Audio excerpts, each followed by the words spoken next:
Talking about big up. We kind of have to big up Richie Hawtin, innit?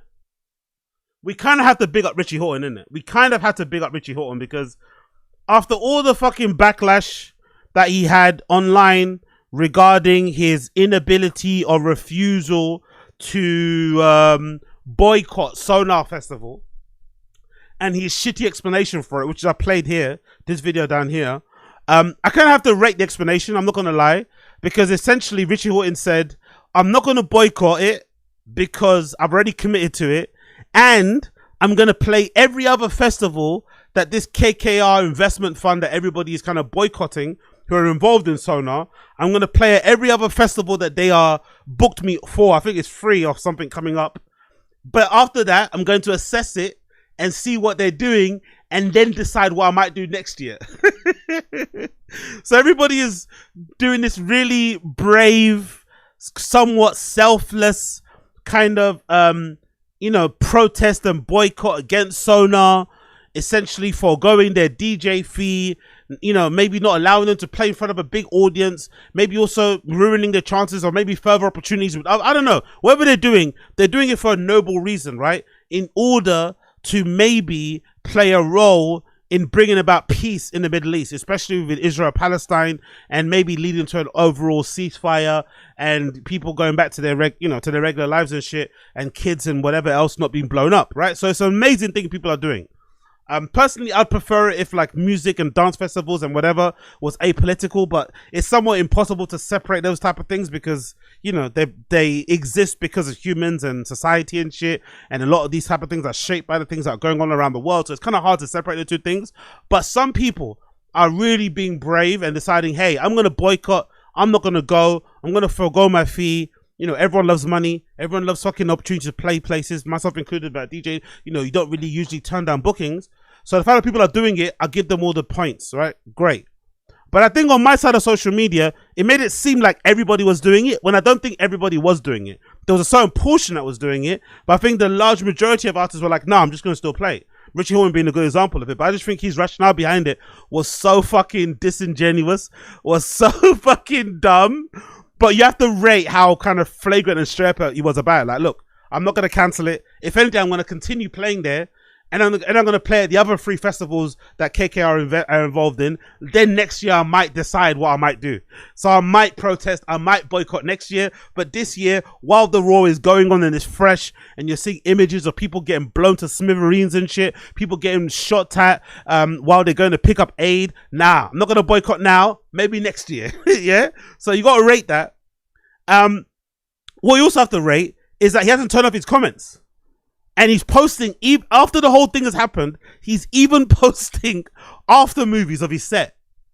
So he's posted, obviously, a clip of him here. I think there's some Japanese thing he did, right? Is this sake? No, I don't know what it's for. So, he's having a, basically, I'm just wanting to highlight this because usually people on social media are very kind of conscious and scared of the backlash they're going to get from comments and how it's going to look if they do certain things. But Richie Hawtin doesn't give a fuck. Like, he doesn't give a single fuck. And he posted this post, right? Straight after the whole I'm not going to boycott thing. Don't do it. I'm not doing it. I'm securing the bag. Go fuck yourself. The post he posted after that was this one that says, my yearly trip to Japan for the April edition of Crafts Week was even more incredible this year as I was there with my entire family. I am LKK11111. With side trips to Kyoto, Shinrakari or Shigaraki, and the forests of Ganam, the trip was family adventure. As usual, it's great to see so many of our sake friends, producers, brewers, and other sake lovers at the Craft Sake Week. And importantly, we put the final orders in of our 30 containers of sake for our soon-to-be reopening of Berlin Sake Project. Enter Sake Berlin, enter Sake, Get Ready Berlin, and Lisbon. So he's opening a new spot in Lisbon very soon selling sake.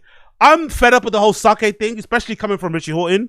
Maybe I'll do it myself, but the whole sake pushing and thing, like, give it up, bro. Give it up. Enough of this sake listening bar shit. I don't give a fuck. Like, leave us alone. But he obviously likes it, judging by his face, right? My guy loves sake more than he likes fixing his receding hairline. But we move. So this is Richie Hawtin out there in Tokyo, Kyoto, Japan, all these other places, having fun, having a fucking blast. Big up him, right? Not having a fucking care in a world, right? Not having a fucking care in the world. And of course, he's got a comment here from somebody that says, very beautiful family. Look at this comment, right? Very beautiful family. Just like those killed in Palestine, collaborating with Sónar 2025 is to folk with the death of children. I like you a lot, but one has to have values. And I've seen a lot of these comments on his profile. People trying to like talk to him or trying to get through to him with kindness and shit. It's like, bruh, like he just doesn't care. I'm surprised people are being so kind to him. Maybe it kind of shows how much people revere Richie Hawtin as an artist, that they're willing to give him the benefit of the doubt and hope that maybe he just doesn't know. Maybe he's just not educated. Maybe he's just not well informed. No, he is. He just doesn't care. Which is okay too, by the way. In a weird way. I know it sounds crazy. I think you're allowed to not give a fuck and just secure the bag. I just find it funny that he can't do that though. He still has to explain himself. He still feels like he owes people an explanation. He still tries to kind of lie and twist the truth. Like, it's like, bruh, you know you're going to play again next year. He's hoping everyone forgets about it by next year so you can play at Sónar with zero fucking conscience or zero fucking guilt. But yeah, I find that hilarious. But then the other post I find hilarious is this post. He posted an after movie of his time playing at Sónar. This guy truly doesn't give a fuck. So if you're an artist out there who's kind of conscious about how you appear on social and you're worried about saying the right message, I think you've got to look at Richie Hawtin for his ability to just zero in on the bag, got his fucking blinders on and doesn't give us flying fuck how many paragraphs you live underneath his fucking post, what type of comment you call him, whether or not you call him a fucking whatever, baby killer and shit. He doesn't care. He's about securing the bag. He will play anywhere and anywhere as long as there's a DJ fee attached to it. And if you have a problem with it, he's going to tell you, cool, leave a comment, but I'm not going to read it. So you're kind of have to rate the flagrancy of it. But this is, I guess, his after movie of his time there at Sónar. The caption says, another year at Sónar after 29 years of support from the team that helped my career grow step by step from 1990s. So basically he's trying to remind us why, or trying to tell us in a roundabout way, this is why he's not going to abandon Sónar. That's my family. I don't care that they might have this very dubious investment with, you know, this KKR group that might be involved in some weapon development monitoring things that are happening in Palestine and which had led to the deaths of countless fucking people, innocent people, civilians and shit. I don't give a shit about that stuff. They're my family. They gave me my first foreign booking. I can't. Which is amazing. Each step of the way, Sónar's continued to provide me with countless other artists an opportunity, an important platform to break out of our normal confines, expanding the definition of understanding what a DJ performance can be. Jesus Christ, man. This guy really doesn't give a fuck. So let's play the clip here. Let's play the clip. 29 years I've been playing at Sónar.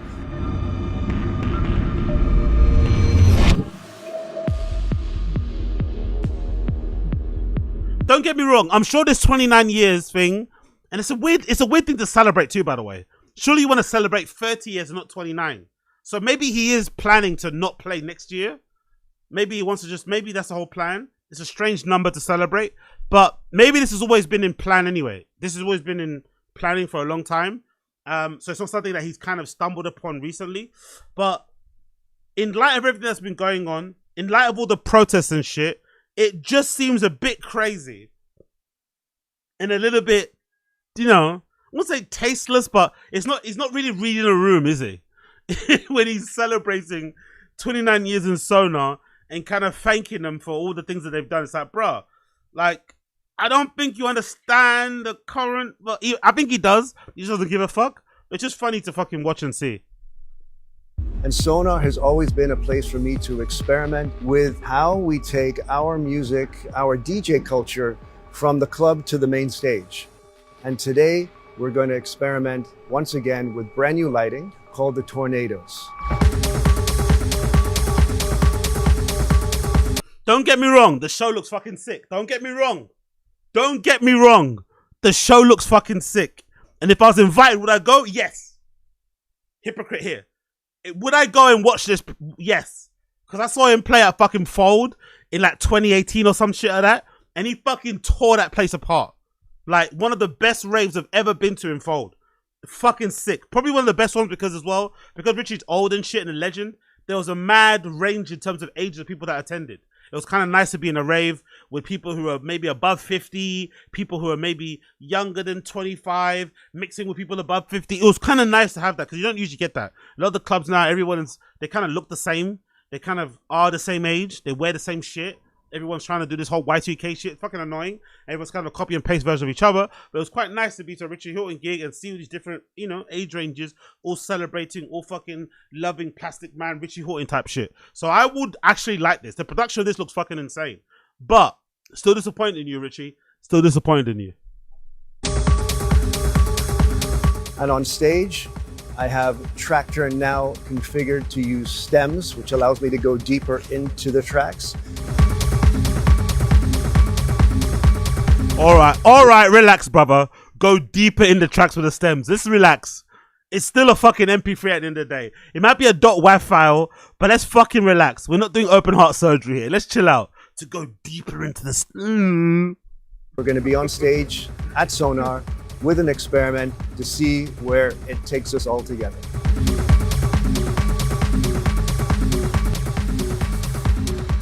So yeah, pretty sick video. But the comments, woo, the comments are not favorable. The first comment here. Hi, Richie. Is this your answer to all the valuable and polite questions in regard to your previous reel about the disapproval of KKR? Do you have any additional info that the big public isn't aware of? Is your continuous support of Sónar meaning there'll be an independent soon again? I still don't understand why you condemn the practices, yet on top of playing, also highlighting again and switching focus on what they have done for you and your career. Shifting the story on you instead of addressing a world crisis. I'm sure a lot of people feel this dissonance too. I always try to understand things that leave me stunted or made me stunned. Thanks. Marie Julie DJ. He doesn't give a fuck. He's a hypocrite. The hypocrisy is strong. He's a bag of contradictions, like we all are. And I'm kind of enjoying this trend. Like I said before, I'm kind of enjoying this trend of there's in recent times, right? Like just the other day, actually, there was a bit of kerfuffle online about Bonnie Blue being banned on OnlyFans because she's trying to do, I think she announced she was going to do this challenge where she was going to try to have some sort of sexual intercourse of like 1,000+ guys.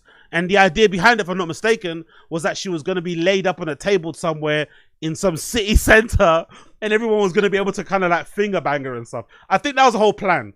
That was kind of like to kind of get her out, to kind of circumnavigate the whole having to have sex with 1,000 people. It was like, hey, I'm going to let 1,000 guys finger blast me and that's going to maybe set a record, right?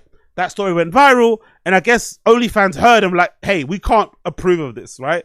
This is too crazy. So OnlyFans banned her permanently. And this other OnlyFans creator popped up and was like, yeah, that's the great decision. I think big porn stars popped up, who I can't remember the names of. They're like, yeah, that's a big thing. We're so great about this. She's going over the top. This is disgusting. I don't stand for this as a sex worker. I was looking at it thinking, hold on. You guys are in the same industry. Like, you guys do the same thing. She maybe does it on a certain fucking scale, right? A larger scale. Maybe the numbers are increased, but essentially you all do the same thing. How are we living in a world where porn stars and sex workers are calling out each other and grandstanding, right? And posturing and shit. Like, what is this world? But this is the world we live in. This is the world we live in. A drug dealer will be out here fucking campaigning for fucking against global warming. You know, that's where we live it. That's the society we're living in right now. A drug dealer will be out here campaigning against fucking global warming and everyone will be rallying against that person saying, yeah, well fucking done. Continuation as they poison their community, as they poison other people, as they contribute to the fucking, continuance of fucking the drug trade that's killed 1 million people and stuff. No, let's just also talk about, the environment, and that kind of absolves me of what I'm doing. So everybody's full of contradictions. Everyone's full of shit. People just don't accept it or aren't aware of it. But I think Richie is a good example of it, right? Like, I don't like what KKR does. I don't stand for that. I'm free Palestine, but I'm going to play at this festival that KKR are invested in, even though what they're invested in is leading to the deaths of Palestinians. right? Like that makes sense, right? Right. No, it doesn't. Another person here says to fucking Richie Hawtin, trying to get through to him desperately. So disappointed. The only year you can have a good behavior and don't play for Sónar and don't support KKR, you didn't make it. And say maybe next year you figure it. But genocide is happening right now. It's a pity for an artist like you. And you know what? That's actually a good point, because it kind of reminds me a little bit of the Playgrave situation. Now that so much years have gone by and everyone's kind of forgot about it, but at the time when it happened, the whole Playgrave thing, my main kind of like issue with people that DJ'd it was that it was all the people that you think don't really need to. And again, it's pocket watching. You don't know what their finances are, what their situation is. But it's for some reason, all the biggest DJs were the ones that were participating in the Playgrave shit. They're the ones that were playing in legitimately third world countries because they didn't have more strict rules around, big groups congregating and playing and shit. They took advantage of that and were playing in, parts of India, parts of South America, parts of Southeast Asia, parts of East Asia. That's what they were taking advantage of. But they were all the biggest DJs. But the working DJs, the ones who kind of, every gig is kind of, they live paycheck to paycheck. They're the ones that didn't have any opportunity. They're the ones that were taking the stance of like, no, I'm sitting down, I'm pausing, I'm taking a break. I'm waiting for this shit to get better. I'm waiting for the numbers to go down, hoping for a vaccine, waiting for the world to reopen again. So the DJs that could afford to do it didn't do it. The ones that maybe should have done it because they live paycheck to paycheck couldn't, because the big DJs were taking on board the spots. And I was like, fucking hell. Like, these motherfuckers have no moral compass. They have no ability to kind of read the room and kind of, acquiesce. It's all about the fucking bag. Even though they get paid millions or thousands and shit, and they could maybe afford to take the break, we're not going to take it. And the same here. Even though probably Richie Hawtin, it's probably not going to hurt him as much as it's going to hurt a fucking, I don't know who I'm going to think of, maybe it's probably not going to hurt Richie Hawtin to boycott his Sónar gig, but it probably will hurt Arca more, right? Arca probably will depend more on that Sónar gig and that Sónar fee than Richie Hawtin will, right? His life ain't going to change exponentially after that fucking invoice gets paid. But Arca's summer may be looking a bit dicey now he hasn't got that Sónar check. So it's kind of funny how that fucking happens. But yeah, it's also funny to see all these people that were big Playgrave proponents now being celebrated. You know what I mean? Everyone's kind of forgot about it. Like, even people like Sally C and shit, who I'm a big fan of, but, Blondish, Louis Tower, all these fucking garbage people. But anyway, what can we do? Another person. I remember you finishing your set with a black rain of confetti. Can't remember the year, but the vibe music was pristine. Thank God I don't have any pictures. Another person, looks insane. I wish there was an experience of it. Thanks for your support. Okay, that's it basically. Not many other criticisms, it looks like. Is that it? No more criticisms of Richie Hawtin, it looks like here. It's amazing how you keep reaching new ways to step beyond the music. Your set was incredible. You took us far. This year I didn't go to Sónar because of the moral issues, but I liked you analyze the situation and the way you explained your dilemma. I respect that, and even gave me a perspective. You said something like, I take a deeper thinking in which festivals I participate. How are you going to respect somebody for taking a deep, for thinking deep? What? Exactly, big on this person. But genocide is now, not next year. But yeah, Richie Hawtin doesn't give a fuck, man. You kind of have to respect the not giving a fuck shit. I'm not going to lie. You kind of have to respect it, because the pressure he must be feeling, the comments he must be getting, his DMs must be on fire, but he just stays the course, keeps securing the bag, and then, just kind of deals with the consequences as they come. So I guess in some respects, you kind of have to respect the flagrancy of it.